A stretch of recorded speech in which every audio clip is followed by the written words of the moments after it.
Chapter 11. Who Stole the Tarts? The King and Queen of Hearts were seated on their throne when they arrived, with a great crowd assembled about them, all sorts of little birds and beasts, as well as the whole pack of cards.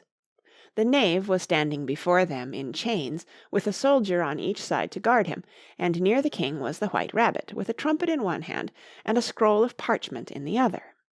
In the very middle of the court was a table, with a large dish of tarts upon it.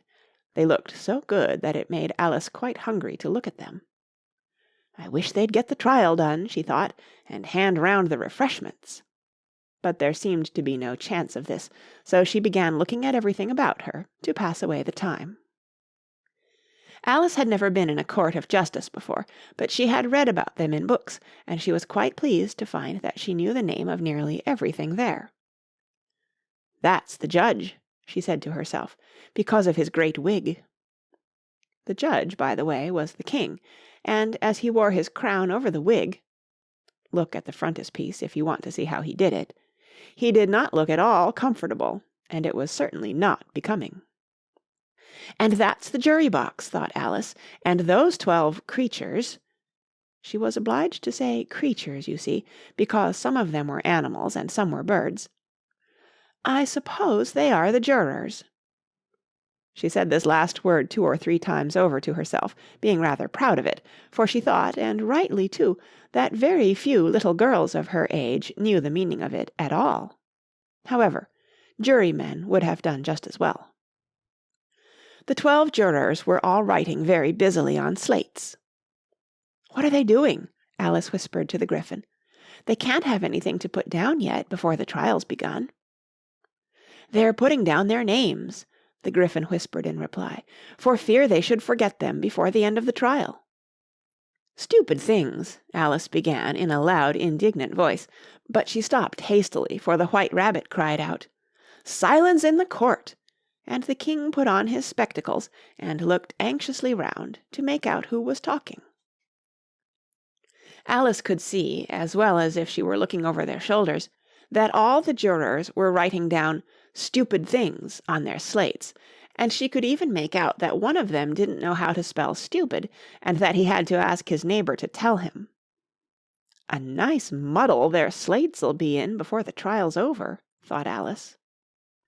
One of the jurors had a pencil that squeaked.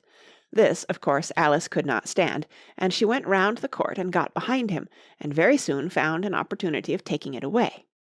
She did it so quickly that the poor little juror—it was Bill, the lizard— could not make out at all what had become of it, so, after hunting all about for it, he was obliged to write with one finger for the rest of the day, and this was of very little use, as it left no mark on the slate.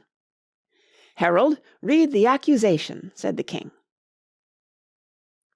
On this the White Rabbit blew 3 blasts on the trumpet, and then unrolled the parchment scroll, and read as follows: "The Queen of Hearts, she made some tarts, all on a summer day.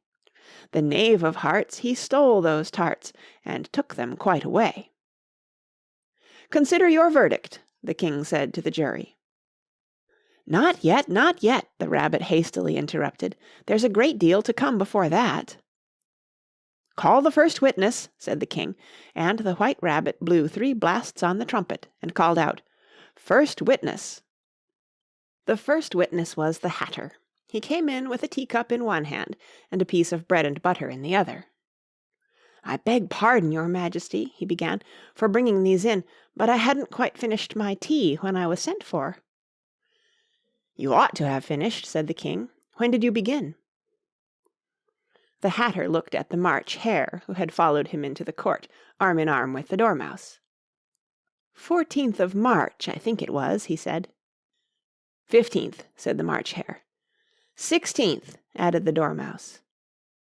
"Write that down," the king said to the jury, and the jury eagerly wrote down all 3 dates on their slates, and then added them up, and reduced the answer to shillings and pence. "Take off your hat," the king said to the Hatter. "It isn't mine," said the Hatter. "Stolen!" the king exclaimed, turning to the jury, who instantly made a memorandum of the fact. "I keep them to sell," the Hatter added as an explanation. "I've none of my own. I'm a hatter." Here the Queen put on her spectacles and began staring at the Hatter, who turned pale and fidgeted. "Give your evidence," said the King, "and don't be nervous, or I'll have you executed on the spot." This did not seem to encourage the witness at all. He kept shifting from one foot to the other, looking uneasily at the Queen, and in his confusion he bit a large piece out of his teacup instead of the bread and butter. Just at this moment Alice felt a very curious sensation, which puzzled her a good deal until she made out what it was. She was beginning to grow larger again, and she thought at first she would get up and leave the court, but on second thoughts she decided to remain where she was as long as there was room for her. "I wish you wouldn't squeeze so," said the Dormouse, who was sitting next to her. "I can hardly breathe." "I can't help it," said Alice very meekly. "I'm growing." "You've no right to grow here," said the Dormouse. "Don't talk nonsense," said Alice more boldly. "You know you're growing too." "Yes, but I grow at a reasonable pace," said the Dormouse, "not in that ridiculous fashion." And he got up very sulkily and crossed over to the other side of the court. All this time the Queen had never left off staring at the Hatter, and, just as the Dormouse crossed the court, she said to one of the officers of the court, "Bring me the list of the singers in the last concert," on which the wretched Hatter trembled so that he shook both his shoes off. "Give your evidence," the King repeated angrily, "or I'll have you executed, whether you're nervous or not." "I'm a poor man, your Majesty," the Hatter began in a trembling voice, "and I hadn't begun my tea, not above a week or so, and what with the bread and butter getting so thin, and the twinkling of the tea—" "The twinkling of the what?" said the King. "It began with the tea," the Hatter replied. "Of course twinkling begins with a T," said the King sharply. "Do you take me for a dunce? Go on." "I'm a poor man," the Hatter went on, "and most things twinkled after that, only the March Hare said—" "I didn't," the March Hare interrupted in a great hurry. "You did," said the Hatter. "I deny it," said the March Hare. "He denies it," said the King. "Leave out that part." "Well, at any rate, the Dormouse said—" the Hatter went on, looking anxiously round to see if he would deny it too, but the Dormouse denied nothing, being fast asleep. "After that," continued the Hatter, "I cut some more bread and butter." "But what did the Dormouse say?" one of the jury asked. "That I can't remember," said the Hatter. "You must remember," remarked the King, "or I'll have you executed." The miserable Hatter dropped his teacup and bread and butter, and went down on one knee. "I'm a poor man, your Majesty," he began. "You're a very poor speaker," said the King.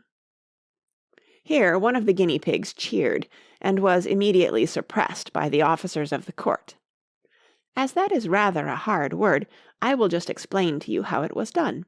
They had a large canvas bag, which tied up at the mouth with strings. Into this they slipped the guinea pig, head first, and then sat upon it.